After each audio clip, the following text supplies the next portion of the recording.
क्या महाभारत के युद्ध में कुछ ऐसे भी योद्धा थे जो अकेले ही हजारों और लाखों योद्धाओं को मार सकते थे? और आखिर ये योद्धा कौन सी श्रेणी में आते थे? क्या अर्जुन और कर्ण भी कुछ ऐसे ही श्रेणी में आते हैं? तो चलिए फिर आज की इस वीडियो की शुरुआत करते हैं और हम जानते हैं कि महाभारत के सभी योद्धाओं की श्रेणियों के बारे में। बस वीडियो में अंत तक जरूर बने रहे और अगर आपको ये वीडियो पसंद आती है तो वीडियो को लाइक जरूर कर देना और चैनल को सब्सक्राइब तो अवश्य कर देना। तो आज की इस वीडियो की शुरुआत होती है आदि पर्व से, जिसमें बताया गया है कि महाभारत के सभी योद्धाओं के बारे में और उन सभी योद्धाओं की श्रेणियों के बारे में।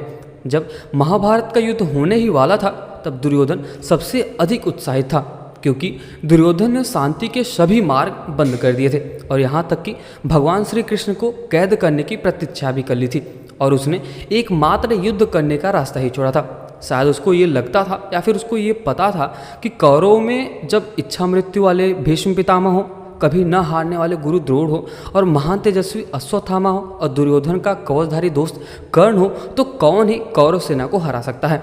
और इसी उत्साहवश सबसे पहले दिन दुर्योधन ने भीष्म पितामह से प्रश्न किया और बोलता है कि हे पितामह, क्या आप मुझे ये बताने की कृपा करेंगे कि हमारे सेना और पांडव की सेना में कौन रथी, महारथी, अति महारथी और कौन अर्धरथी है?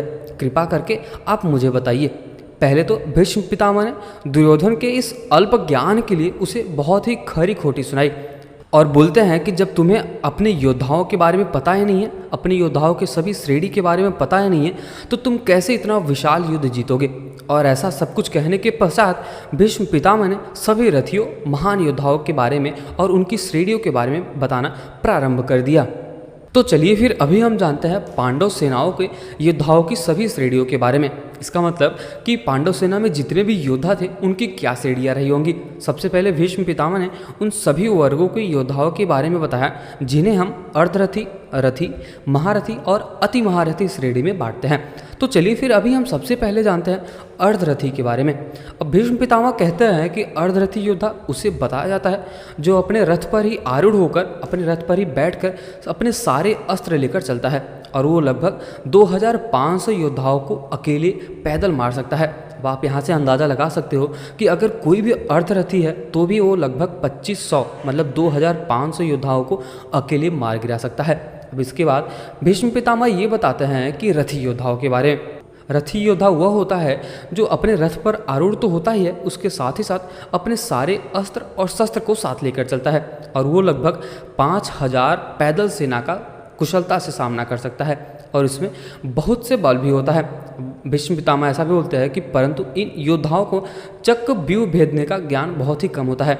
मतलब इन योद्धाओं के पास शक्तियाँ तो बहुत होती है, ये लगभग 5000 योद्धाओं को अकेले ही मार गिरा सकते हैं, परंतु इनको व्यूह भेदने की ज्ञान बहुत कम होती है। अब अगला जो योद्धा होता है उसको हम बोलते हैं अतिरथी। अब भीष्म पितामह ने बताया कि अतिरथी योद्धा अर्धरथी और रथी योद्धाओं से बहुत अत्यधिक श्रेष्ठ होता है। यह योद्धा अलग अलग क्षमताओं का प्रदर्शन करता है और शत्रुओं के सामने अपने युद्ध कौशल से विजय प्राप्त करता है। वह एक साथ 12 रथी योद्धाओं का मुकाबला कर सकता है और इसके साथ ही साथ और विभिन्न अस्त्रों में निपुण भी होता है तथा विभिन्न व्यूहों को भेदने में सक्षम भी होता है। भीष्म जी ने यह भी बताया कि अतिरथी योद्धा 12 रथी योद्धाओं से टक्कर ले सकता है बहुत ही आसानी से।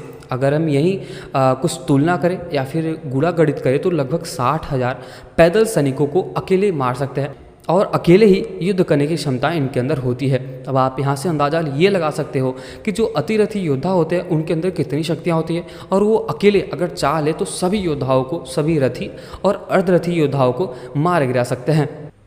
अब आगे भीष्म पितामह ये बताते हैं महारथी योद्धाओं के बारे में। अब वो ऐसा कहते हैं कि महारथी योद्धा वो होता है जो 12 अतिरथी योद्धाओं को अकेले ही उनको मार गिरा सकता है और उसके साथ ही साथ ये अकेले ही 144 इंटू 5000 मतलब हम ऐसा कह सकते हैं 7,20,000 पैदल सैनिकों से युद्ध करने में सक्षम होता है। इसे विभिन्न सैनिक व्यूहों के भेदन और विभिन्न अस्त्रों के उपयोग के बारे में बहुत ही अच्छी तरीके से ज्ञान होता है। अब आगे भीष्म पितामह ये भी बोलते हैं कि ऐसा बिल्कुल भी मत सोचना कि अर्धरथी और रथी योद्धाओं का कोई स्थान नहीं होता। उन्होंने कहा कि यदि समय और परिस्थिति विपरीत हो तो अर्धरथी या फिर रथी योद्धा भी महारथी और अति महारथी योद्धाओं को हरा सकते हैं। किसी भी योद्धा को कमजोर नहीं समझना चाहिए। तब आगे दुर्योधन ने पूछा कि हे पितामह, क्या महारथी योद्धा ही सबसे अधिक शक्तिशाली और महान होते हैं और इनके ऊपर कोई और श्रेणी नहीं होती? तब यहाँ पर फिर से भीष्म पितामह दुर्योधन के इस प्रश्न और उनके अल्प ज्ञान पर पुनः क्रोधित हो जाते हैं और उन्होंने कहा कि इसके ऊपर भी एक श्रेणी है जिसको बोलते हैं अति महारथी। इसके बाद भीष्म पितामह कहते हैं कि इस काल में मात्र दो ही अति महारथी थे, एक तो मेरे गुरु परशुराम और दूसरे स्वयं भगवान श्री कृष्ण, जिन्होंने इस महाभारत के युद्ध में कोई भी अस्त्र और शस्त्र ना उठाने की प्रतिज्ञा ली है।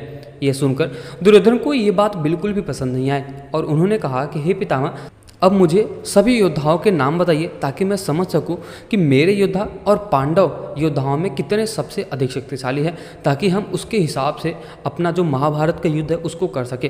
तब आगे भीष्म पितामह बोलते हैं कि चलिए फिर अभी हम बताते हैं सबसे पहले अर्धरथी योद्धाओं के बारे में। कौन था आखिर अर्धरथी? तो उनमें जो नाम आता है वो छत्रधर्मा, जिसको हम अर्धरथी मान सकते हैं क्योंकि अभी ये बाल अवस्था में है, परंतु हम इन्हें कभी भी कमजोर नहीं मान सकते क्योंकि इन्होंने अपनी शिक्षा और दीक्षा ग्रहण कर ली है। अब इसके बाद भीष्म पितामह सभी रथी योद्धाओं के नाम बताते हैं, जिनका नाम कुछ इस प्रकार है। युधिष्ठिर, नकुल, सहदेव, शिखंडी, सुकुमार, नील और मध्यानरेश का पुत्र शंख, कुछ इस प्रकार से रथी योद्धाओं के नाम हैं। उसके बाद भीष्म पितामह बताते हैं अतिरथी महायोद्धाओं के बारे में, जिसमें नाम है भीम का, धृष्टद्युम्न, सत्यजीत, उसके साथ ही साथ वसुदेव, कुंती भोज और राजा वसुदान। अब इसके बाद भीष्म पितामह बताते हैं महारथी योद्धाओं के बारे में। अब सभी उप पांडव सात्यकी, महाराज द्रुपद, महाराज विराट, अभिमन्यु, घटोत्कच, इसके साथ ही साथ दृष्टकेतु, रोचन, उत्मौजा, अज, भोज और शत्रदिति और जयंत, ये सभी योद्धा महारथी के श्रेणी में आते हैं। इसके अलावा भीमपुत्र घटोत्कच भी बहुत अधिक शक्तिशाली था, जो पांडव के पक्ष में युद्ध लड़ा था और ये भी महारथी योद्धाओं में आता है। अब इसके आगे भीष्म पितामह अति महारथी योद्धाओं के बारे में बताते हैं, जिनमें नाम है अर्जुन और भगवान श्री कृष्ण का। भीष्म पितामह इनके बारे में बोलते हैं कि अर्जुन और भगवान श्री कृष्ण अपराजय हैं, सर्वोत्तम योद्धा कहा गया है इनको। इसके साथ ही साथ अर्जुन के पास नारायणास्त्र और भागवास्त्र भी नहीं था, परंतु पाशुपतास्त्र अस्त्र था, जिससे वो सभी और सारे सृष्टि का विनाश करने में सक्षम था। परंतु भगवान श्री कृष्ण और परशुराम का कोई मुकाबला नहीं है। इसके साथ ही साथ भगवान श्री कृष्ण और अर्जुन का भी कोई मुकाबला नहीं है। तो आज की वीडियो में हमने देखा कि आखिर महाभारत के युद्ध में जितने भी योद्धा थे उनकी क्या श्रेणी रही होगी। तो चलिए आज की वीडियो की समाप्ति करते हैं। अगर आपको ये वीडियो पसंद आया हो तो वीडियो को लाइक जरूर कर देना और चैनल को सब्सक्राइब तो अवश्य कर देना। मिलते किसी और वीडियो में, तब तक के लिए जय श्री कृष्ण।